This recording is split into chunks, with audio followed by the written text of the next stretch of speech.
In some cases, corrupted Apple TV apps have caused Apple TVs or the apps on the Apple TVs to freeze. If you've been having this issue, follow along for a possible solution.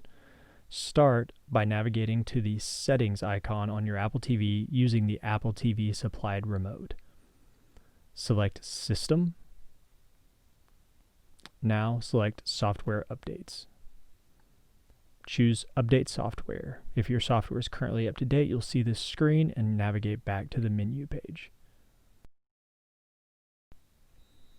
Now you will navigate to the app that's been having issues and press and hold on the trackpad. Once the app begins to shake, press the play pause button, which will give you the option to delete it. Choose Delete, and will then ask you to confirm your decision. Press Delete again, and now that app will be deleted. To replace the app, we'll navigate to the App Store.